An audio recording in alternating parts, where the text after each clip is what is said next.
Hello and welcome. I'm Brad. I'm Sweaty. That's Si. He's Mikeless. And this pretty much sums up our channel right now. We're still trying to work out the kinks, but we hope you enjoy it. Anything you want to add, Si? Cue the montage.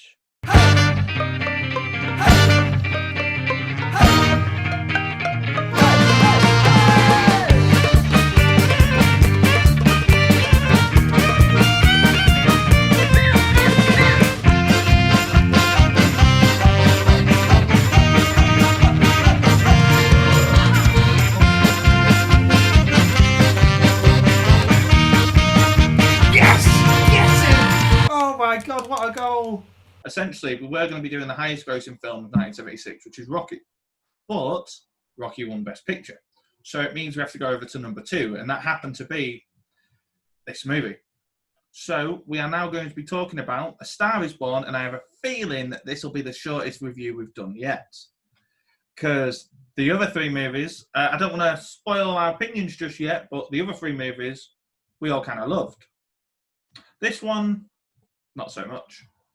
Si, would you like to give a synopsis for this movie? It's about a star singer, who Who's that played by? Who plays the star? Kris Kristofferson. Kris Kristofferson. Something. Kris Kristofferson, a great actor. Chris, what is it again? Kris Kristofferson. Oh yeah, Kris Kristofferson. So Kris Kristofferson did a great job in the movie. Yeah, great role in the movie. He was the star, the big star in the film. The star, especially at the beginning. And Two as lead. All right, so I'll give the proper synopsis since it's not your expertise yet. That's only because you're reading it from Google. Exactly. That's a rock star on the decline. John Norman Howard, played by Kris Kristofferson, has given into drugs and excessive drinking, and his music has suffered as a result. Wandering into a club one night, John watches singer Esther Hoffman. Esther? Or is it Esther? Esther, same thing, isn't it? Esther, right. Esther. No, not Esther. Esther. Esther Hoffman, played by Barbara Streisand. I'm sure you'll find a way to Streisand. Barbara Streisand. I think I got that wrong, actually. John watches singer Esther Hoffman, Barbara Streisand, perform and is smitten. The two begin dating, and soon John let Esther take the spotlight during his concerts. However, even as Esther finds fame, You're really struggling with that word, and success with her singing, John continues his downward spiral. Surprised they didn't add another Esther at the end. Do you not just want to call her lead woman? So John watches singer, lead woman, and he's smitten. The two begin dating, and soon John lets lead woman take the spotlight during his concerts. However, even as lead woman finds fame and success with her singing, lead man continues his downward spiral. I think you were fine with John. Say John means lead Kris woman. Kristofferson. It's a lot smoother. You managed to get there in the end. It was a lot smoother on that too. Thank you. Okay, yeah. So obviously, I'm wondering how many people that will watch this video, which I doubt is a lot. But if the people that do, I wonder how many of the versions of this they've seen. They've probably seen the 2018 version. I think if they're our age, they probably haven't seen this version. And the only reason we watched it was for this. It's very tough to watch once you've already seen the 2018 version. I think if I'd have gone in watching the film without seeing the 2018 version, I probably wouldn't frown upon it quite as much as I probably have done. Quite a dramatic film. It was like overacted, if that makes sense. Oh, right, yeah. It was slow as well. But I feel like the fact that John cheated on Esther with that journalist, it kind of takes the emotional part out of his death. Yeah, fair enough. We'll just get into that now then, since you've gone on to that. I was going to save that, but okay, so basically, that whole scene really kind of just ruins it, because really it makes you think, well, then she's not the love of his life then. right? It's like maybe you can argue it's the more realistic version, but at the same time, it just makes it less poetic. And the Oh, fact 100%. is, at the end of the day, right? So in all the other versions, he kills himself, right, to save her career essentially, because she knows she loves him too much, and he'll take her down with him. Whereas here, he just dies in a car crash. It's like she's not at fault for anything. She doesn't really have a say. Like, she's just perfect, you know. And really, it's like, I don't know. I just think the message is so mixed. It kind of feels, it is real. We'll get into it more as well later, but it really is a Barbra Streisand vanity project. Like, she's perfect in almost every way because, like, she's not even allowed to struggle in this movie. It's like, so in the Lady Gaga one, well, obviously in the latest one, right, you really feel for her, right? She's working a crappy job. She's got a good voice, but she's nervous, and she works in a drag bar, and that's where she performs, just in front of a small crowd. Here, Barbra Streisand's already got a recording deal going on. Even her, when she's not a star, is getting paid gigs for promotional work for, like, adverts. Even if the adverts aren't good, she's still doing okay. It's like Barbra Streisand couldn't imagine herself actually being poor in a film. So she's like, you know, she's just in this. It's literally just, even when she's not a star, she's still doing all right. I don't think I've seen any of the films, so I don't know. I've seen her in a few. I've seen her in, like, The Mirror Has Two Faces, The Prince of Tides. Not a fan of either. I've seen her 90s stuff. Well, and is she quite similar in them as well, in a way that? Well, every project she comes out on top. You know, in every movie, really. Yeah. Like, she's not allowed, like, another woman to win, essentially. She's kind of, the other people always come off worse. It's like, as well, like, a bit we'll get into later, she directed scenes in this movie, even though she wasn't the director. Oh, I saw that on the credits, like executive producer and stuff like that as well. Yeah. Well, she directed scenes that she disagreed with the director on. And, like, if you watch all the music scenes, right, when it's like a duet with her and John, or it's on her, they're always close-ups of her. It's because she demanded it that way. Wow. Yeah, like, honestly, mate. And as well, actually, on the scene where John cheats on her, that reporter is one of the most unbelievable, like, insane characters I have ever seen. Right? Because it's a reaction that gets me every time. So, right, so Barbra Streisand goes in. Yeah. She slept with him. And then he's like, she wanted to interview. And then the woman's like, oh, yeah, can we do the interview now? And then what makes it worse is that when Streisand gets annoyed, she's like, what's she mad about? Is she going to say anything? Like, the woman is absolutely insane. Yeah. How would any rational human being ever act like that?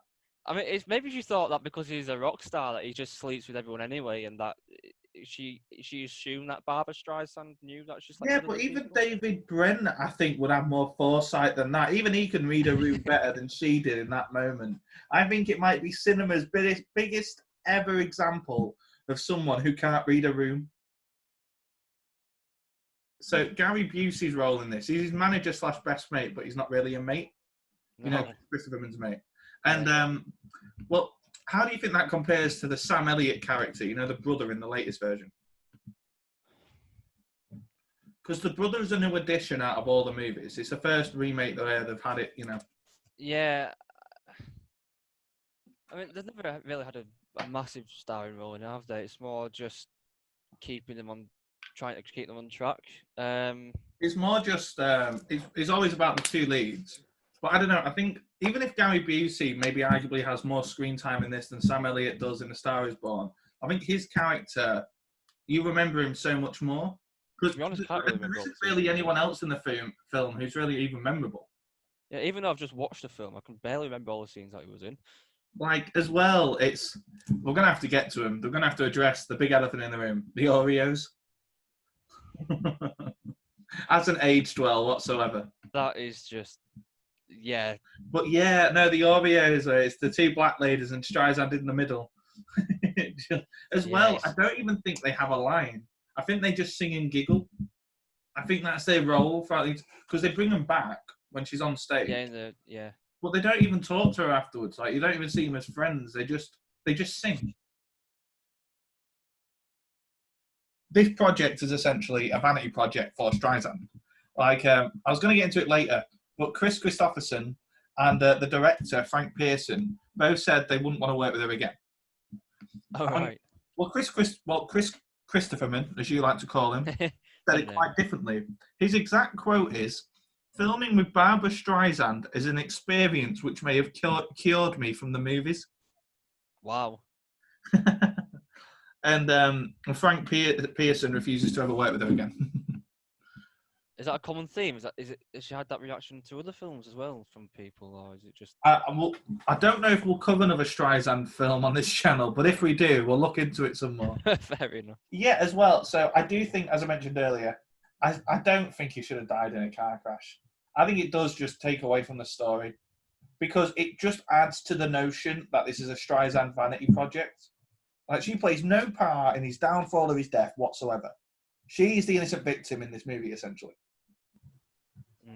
Right, It's just a random car crash. Like, whereas obviously the 2018 version, as you've mentioned, it was because he felt like he was saving her because he was bringing her down, wasn't he? And it felt like, in the Streisand version, I felt like she'd move on. I don't feel like he was the love of her life. I agree totally. She'd mourn for a couple of months, and after a while, she meets someone, she's like, "Oh yeah, I had this husband. He's dead now." It was nominated for Best Cinematography, Best Original Song, Best Sound, and then it was Best Original Song Score and its adaptation or adaptation score. Bit of a mouthful, that category. I kind of get cinematography to an extent, although I wouldn't go out my way to nominate it. Song, I get it being nominated. And based on the nominees, it's not that strong of a year for like great original songs, but I still would have gone Gonna Fly Now for Rocky. And Best Sound, sure, I guess. Just because there wasn't really much competition, I guess. Yeah, I'm just not a fan of the... Would you nominate either of them for the Oscars for acting? Lead actor or lead actress? No, definitely not.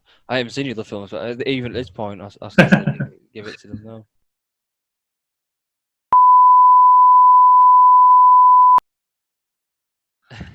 Can you add Piano Man to the film? Did you remember that? Yeah, well, you could add it. Replace every song in the film with Piano Man. It'd be better. Actually, that'd have made me so happy if that was the hit song that they sing. Yeah, you remembered that one. Or if that's what she sings at the end instead of, Probably in the last scene with the guy, when one of the last scenes where he's got the boombox thing and he can't turn the song off, and she comes running thinking it's John. I'll give it to him, just because it gave Barbra Streisand false hope that she was still alive. Fair enough. That's the MVP. I'm gonna go for a more sensible one. I'm gonna give it to Kris Kristofferson. Yeah. If I'm being serious, I'll give it to him. But yeah, I think he out-acted Streisand in it. I thought he made his character at least interesting, and I didn't hate him. Like he had these flaws, but I was like, cool. It was more like Streisand is that they tried to make her perfect, and it made me dislike her more. Thank you for watching our video. If you want to look professional and act like it too, just see me and where I got this shirt. And you can pay him absolutely nothing for some free advice on that to look professional. I don't know how to get you an iron, but I can get you a shirt. That's the main thing. It comes creased as well, all creased up just for your liking.